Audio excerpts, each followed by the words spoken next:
This is the truth. As I See It podcast, hosted by Mizal.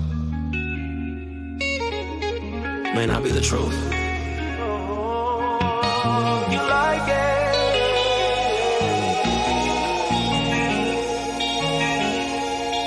but it's damn sure the truth as I see it. This is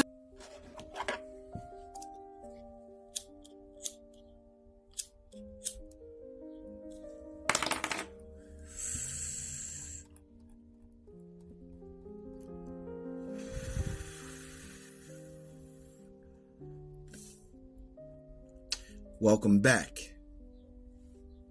to the Truth as I See It podcast. And I am your host, Mizal. And this is episode 26, The Sovereign Breach, Installing the Wildcard. The room is quiet.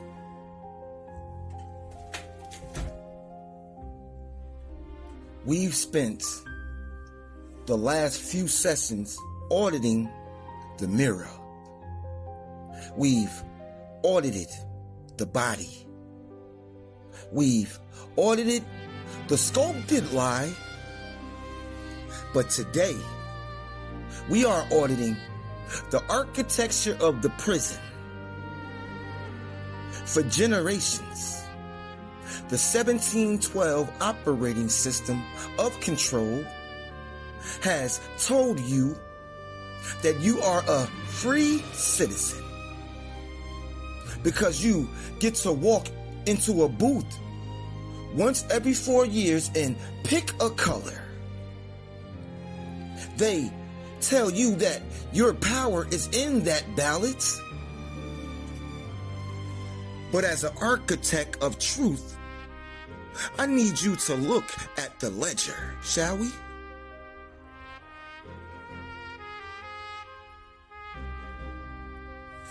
In this system, choice is nothing but a security patch. It's a managed illusion designed to keep the beggars at the bottom of the pyramid, arguing over red versus blue, so they never look up at the lurkers at the top who are looting the building. We are trapped in a binary cage. Think about the visual of that. If I offer you a choice between a cage with red bars in a cage with blue bars, you aren't free. You are a managed asset. The bars are still there. The lock is still there. The landlord of the cage is still the same entity. The system requires the duopoly. It needs Democrat versus Republican to exist in a state of binary warfare. It needs the neighborhood divided. It needs the family split down the middle. Because as long as you are fighting over candidate A versus candidate B, you are too distracted to perform a forensic audit on the system itself. Huh? They have turned the votes into a sports rivalry. They want you to have an identity debt to a party. They want you to feel like a traitor if you think outside the frame. But the red wing and the blue wing belong to the same damn bird, huh? The red wing and the blue wing belong to the same damn bird of prey. And that bird is feeding on your future. It's feeding on your children's sovereignty. stop picking a side and let's start auditing the board, shall we? Again, this is episode 26, and I am your host, Mizal. This may not be the truth that everybody likes, but it's damn sure the truth as I see it. Candidate rendering. The sculpted avatar. How does the system make sure that change never actually happens? It's called candidate rendering. Just like we talked about the sculpted lie of the body, we have to talk about the sculpted lie of the politician. In the 1712 operating system, a candidate isn't a human being with a soul. A candidate is a product. By the time you see them on your screen, they have been rendered by 1,000 focus groups. Their speech has been scripted by consultants. Their history has been edited by handlers. Their very facial expressions have been optimized to trigger your subconscious bias. They are security patches designed to make the status quo look like progress. They are security patches designed to make the status quo look like progress. Think about the vetting process. To even get on that debate stage, you have to bow to the lurker donors. You have to sign the policy pledges that favor the corporations over the community. You have to prove that you are controllable. The 1712 operating system doesn't want a leader. It wants a project manager. It wants someone who will manage the beggar energy of the masses while protecting the architect's wealth of the elites. This is why no matter who wins, the results on the streets are always the same. The prices go up, the schools go down. The neighborhoods stay under the thumb of the digital landlords. We are voting for avatars, not men. We are voting for scripts, not truth. In the media, those talking heads, those bobbleheads who act like the algorithm scalpel, they spend 24 hours a day sculpting your perception to make anyone outside the two-party frame look crazy or dangerous. But in a world built on a lie, the truth man is the only thing that is dangerous. In a world built on a lie, the truth man is the only thing that is dangerous. The identity debt and the psychological leash.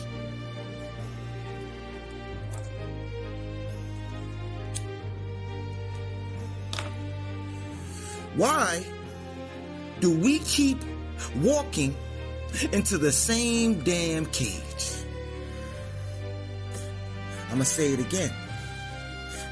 Why, as a collective people of the most brilliantly engineered species of people on Earth, why do we keep allowing them to walk us into the same damn cage? It's because the identity debt, the 1712 operating system, has successfully convinced you that your identity is tied to your party. They have weaponized your race, your religion, and your generational trauma to make you feel like you owe them your vote. They have turned the ballot into a protection racket. If you're black, the blue side tells you they are the only ones that shield you against the red side. If you're working class, the red side tells you they are the only ones that shield you against the blue side. They are selling you fear as a service. And because you are functioning in a beggar's energy, you buy into it. Huh? My mother did. I did for a certain period of time. You vote out of fear instead of your sovereignty. You vote for the lesser of two evils, which is just another way of saying you are volunteering for evil. When you identify them into a party, you lose your ability to perform a forensic audit. You stop looking at the results and start looking at the team logo. Huh? You become a loyalist to a system that views you as a data point on a map. You are paying a psychological tax. Every day you defend a politician who wouldn't spend 5 minutes in your neighborhood without a security detail. It's time to settle the debt. Your identity isn't red or blue. Your identity is sovereign, huh? Your identity isn't red or blue. Your identity is sovereign. And you are an architect, huh? And an architect doesn't vote for a master. An architect builds the house that they want to live in, huh?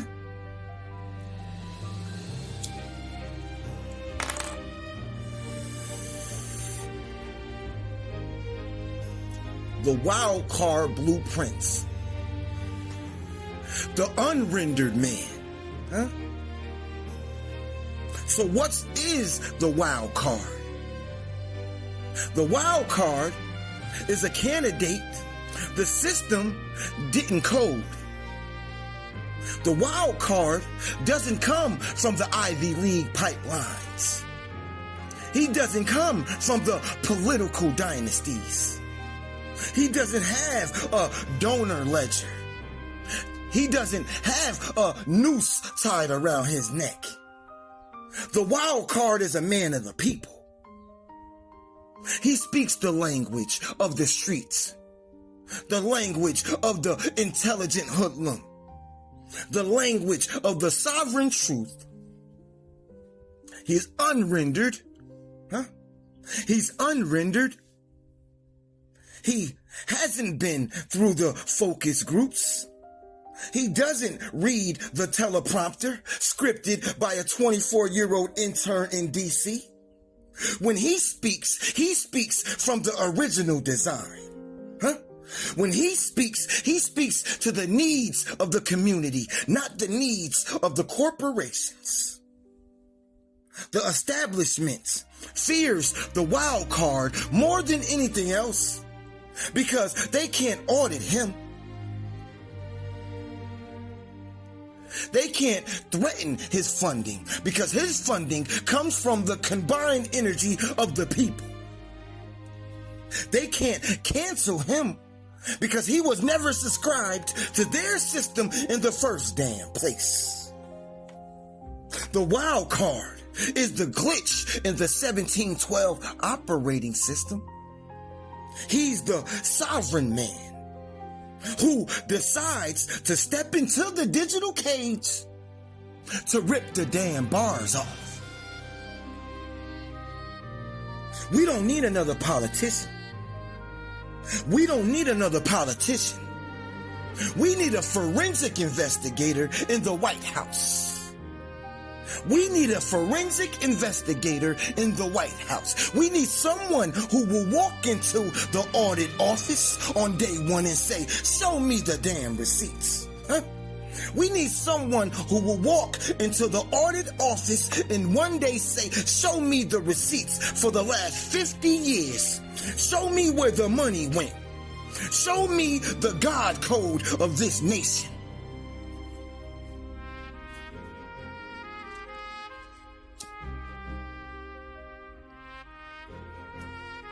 Forensic policy, auditing the war and health heist.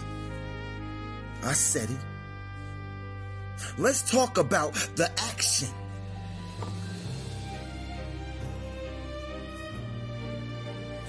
What does a wild card actually do on day one? A wild card performs a forensic policy audit, and he doesn't care about the optics. He doesn't care about poll numbers. He only cares about the results. Think about the war budget. Every year, billions of your dollars, of my dollars, are exported to fight wars for the lurkers in the military-industrial complex. While your streets are crumbling, while your schools are failing, while your identity debt is rising. The wild card says, audit the war. He brings that capital back to the neighborhood. He invests in the sovereign infrastructure of his own people. Think about the health heist. The 1712 operating system wants you sick, tired, and subscribed to a pharmaceutical security patch. The wild card audits the food supply. It's crazy to think that you can't even bring food from the U.S. into any other country because they deem it as toxic. What country feeds its own citizens toxic food that no other country will take in?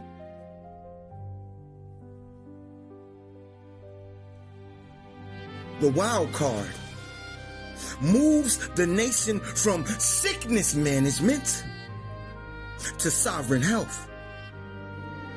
This isn't politics. This is architecture. It's about building a system that actually serves the original design of the human being. The wild card isn't there to rule. The wild card isn't there to rule. He's there to restore. He's there to restore. He is the truth man who acts as a mirror for his people, showing them that they were always the ones in charge.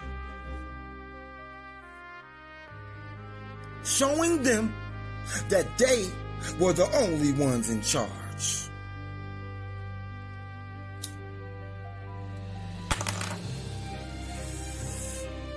The wasted vote myth. The math of the cage. Now we have to address the ghost in the machine, shall we?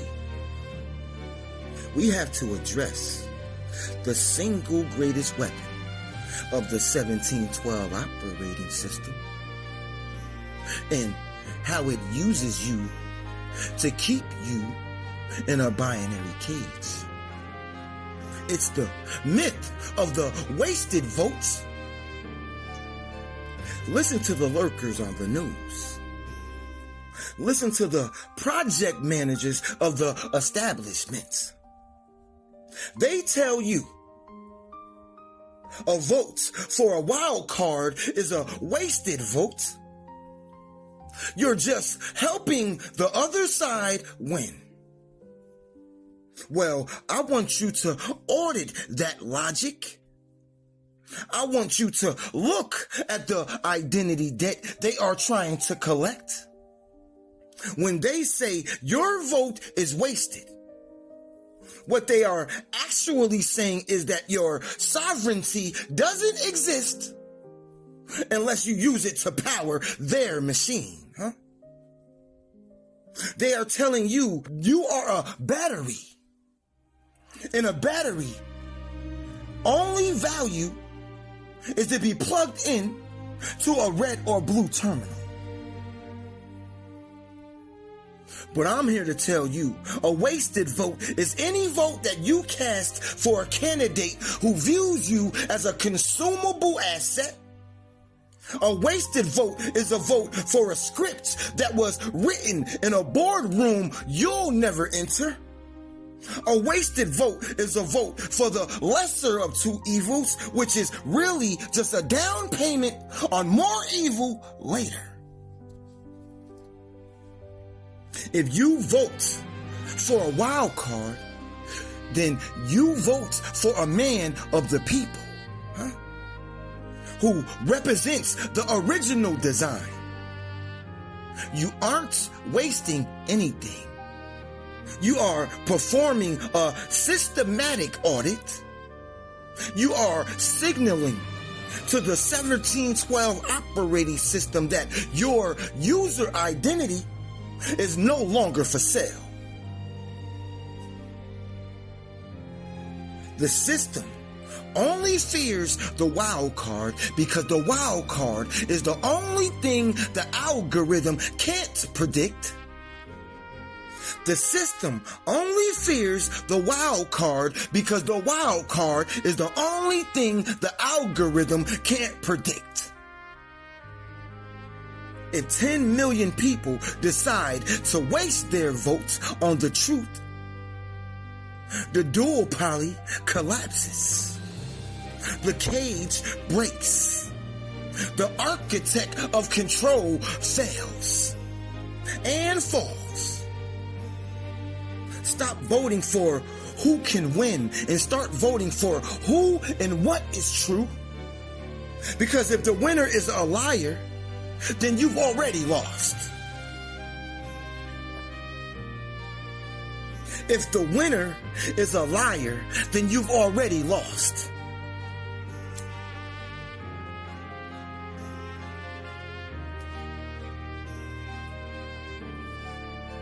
Bypassing the lurker media, the digital audit office.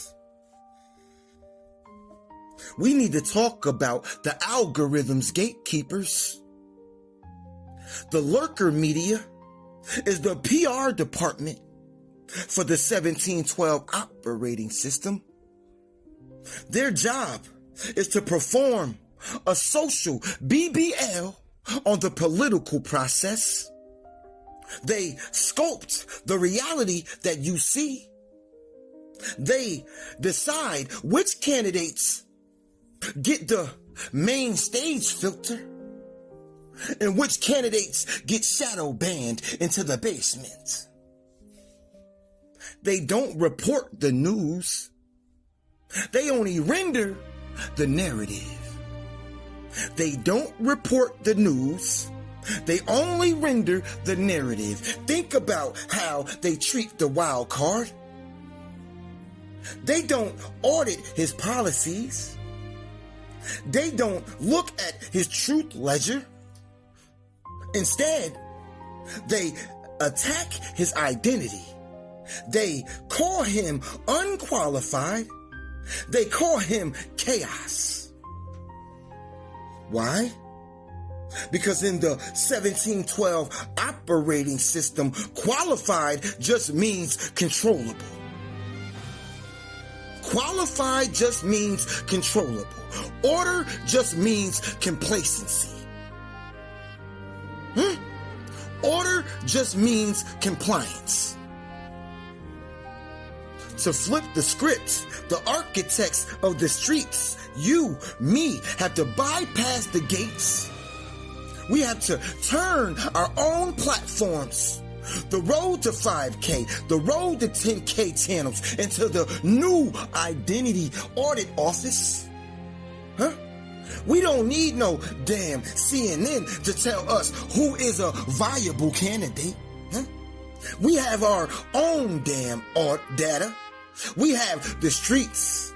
We have the combined energy of the truth. When you share this audit, you are bypassing a security patch. When you talk to your neighbor about the Wildcard, you are jailbreaking the 1712 operating system. Huh?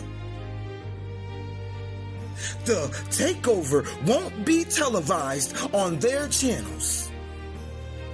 It will be streamed on ours. It will be built in the comment sections. Huh? It will be coded in the group chats. We are the new architects of information. We are the new architects of information, and the lurkers are terrified because they no longer own the broadcasting rights to your mind. They no longer own the broadcasting rights to your mind.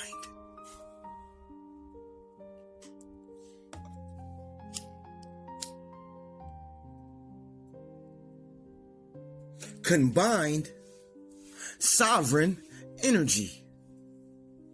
The unity heist. This is the math of the takeover. The 1712 operating system stays alive through strategic division. It knows that if the black community is fighting the working class community, and the urban community is fighting the rural community, then no one is fighting the establishment. Huh? No one is fighting the establishment. They have segmented us into a hard drive. They have put us into folders labeled by race, class, and gender, so they can manage our beggar energy more efficiently. But what happens when the folders open, huh? What happens when the folders open? What happened when we move into combined sovereign energy? When the people realize that the red and the blue elites are having dinner together while we are fighting in the streets, huh? They are having dinner together while we are fighting in the streets. That is the mirror audit moment. The wild card is the common denominator. He is the truth man who doesn't speak to your identity category. He speaks to your sovereign soul. The establishment can't survive a combined truth. The establishment can't survive a combined truth. They can manage a riot, though. They can manage a protest, though. They can manage a movement that they can fund and sculpt, huh? But they cannot manage a people who have decided to unsubscribe from their binary cage together as a combined energy. The wild card is the bridge over the binary moats.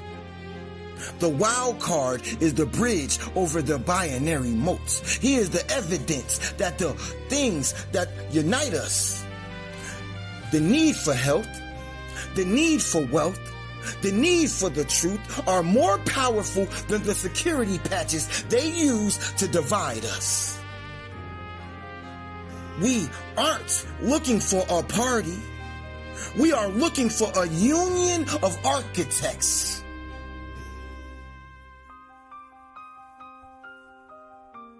The debt-free candidate. Financial sovereignty. Yeah. Someone they can't control. Someone that wasn't caught in the honeypot scheme. Yeah. Yeah. Someone who doesn't have photos hidden in an envelope in somebody's safe. Follow the ledger, shall we? The biggest lie in the political system is that money is speech. No. In the 1712 operating system, money is just a leash. Money is just a leash. Every establishment candidate arrives at the finish line carrying a massive identity debt to the donors. They have a lot of IOUs in their back pocket. They have leased their souls to the lobbyists. They have sold their policy to the corporations. When they walk into that Oval Office, they aren't sovereign at all. They are debt-owned assets. They are debt-owned assets. They are the sculpted lie in a suit. Probably 3,000 or more. The wild card is different. The wild card is debt-free. The wild card wasn't caught in a compromising position by a foreign government. He is funded by the micro architects. He is funded by the 5K, 10K people, you and me. He is funded by the $5, $10 audit fee of the masses. This means he has no master to report to. He has no lurker in his ear telling him to protect the war budget. A debt-free candidate is the only one who can perform a true audit. He can look at the health heist and name the names. He can look at the financial cage and point to the bars. He can look at the identity marketplace and shut it the hell down. If the candidate doesn't owe the system, the candidate can break the system. If the candidate doesn't owe the system, the candidate can break the system. We have to stop looking for wealthy candidates and start looking for the sovereign ones. We have to stop looking for the wealthy candidates and start looking for the sovereign ones. The identity debt of a politician is the weight that keeps the neighborhood down. The wild card travels in light. He only carries the truth.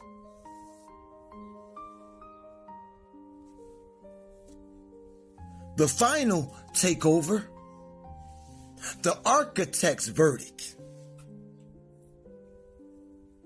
This is the end of the audit.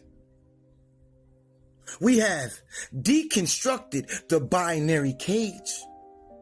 We have unmasked the rendered candidate. We have exposed the lurker media and the identity debt. Now, we have to come to the verdict. The 1712 operating system wants you to believe that flipping the script is impossible.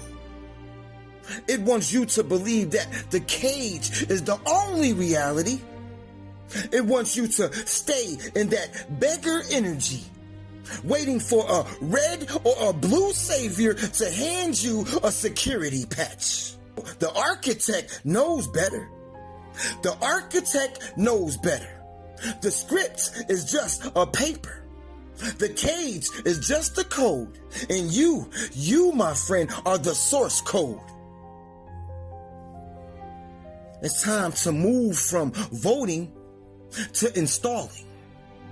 It's time to move from voting to installing. It's time to find the wild card, the man of the people, who hasn't been rendered by the machine. It's time to put our combined energy behind the truth. Stop asking for permission to be free. Stop asking the landlord of the cage for a bigger window. Take the doors off the hinges. The takeover doesn't happen at the top. It happens at the bottom. It happens at the roots. It happens when you, me, we decide that we no longer want to be managed. It happens when you reclaim your sovereign blueprints and tell the world, I am not a democratic. I am not a demographic. I am the architect. And I, my friend, am flipping the script. The road to 5K was always about awareness. And we ain't gonna get there without it. And once we get there, the road to 10K will be about power. I am Mizal. And this is The Truth as I See It, episode 26. The sovereign breach. It's time for us to install the wildcard. It's time for us to hit the hard reset. The audit is closed. The takeover is active, though. Now go flip the script. Go flip the script. Remember, the truth is only heavy if you're living a lie. I'll catch y'all in the next episode. Until then, Mizal out.